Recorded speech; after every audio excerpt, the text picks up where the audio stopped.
congratulations on winning the Wooden Award back-to-back years. Your thoughts on this award and what it means to you, because obviously you're a great player, but it's more than that. Yeah, I think the Wooden Award does a tremendous job putting on this whole event, but like just what the award stands for, from the character piece to the academic piece to the athletic piece. I think it just really embodies what a student athlete is, and over the course of my 4 years, like that's what I've tried to live by. So you were a coach today for Special Olympians and R.J. Davis, Jamal Shed, and then you look at Zach Edey being official.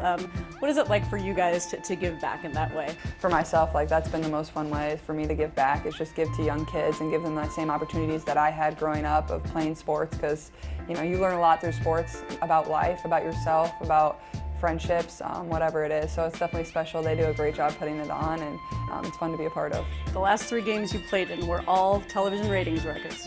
12 million, 14 million, 18.7 million for the final national championship game, more than the men's game.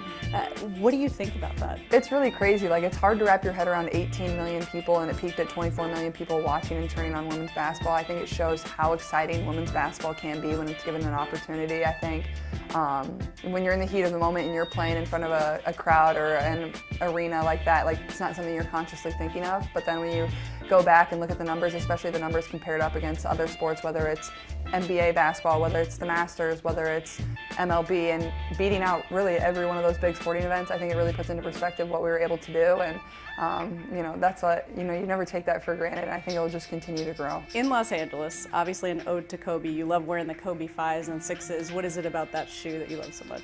I mean, I love the Kobe's, really all of them ever made, but 5s and 6s are my favorite. I think I love the low top about it. That's my favorite part, but also just the colors. You saw me wear a lot of black and gold Kobe's throughout the year, but they're just fun. Like, they're one of the most historic basketball shoes ever made. So, I mean, that's definitely what I'm comfortable in. I feel like they're kind of my magic shoes in a way, so I love them. And what part of Kobe do you see in yourself? I mean, there's so many parts about Kobe. I think Kobe, like, just his killer mentality, and also his, like, will to want to be better every single day. Like, he worked for every single moment, and that's what I try to live by, and like that's what my parents instilled in me, is like, you have to earn it. Nothing's ever going to be given, and you know, that's where my confidence stems from, is like all the work you put in, and I know he was the same way. What was your goal for this next chapter when you look out to the next year?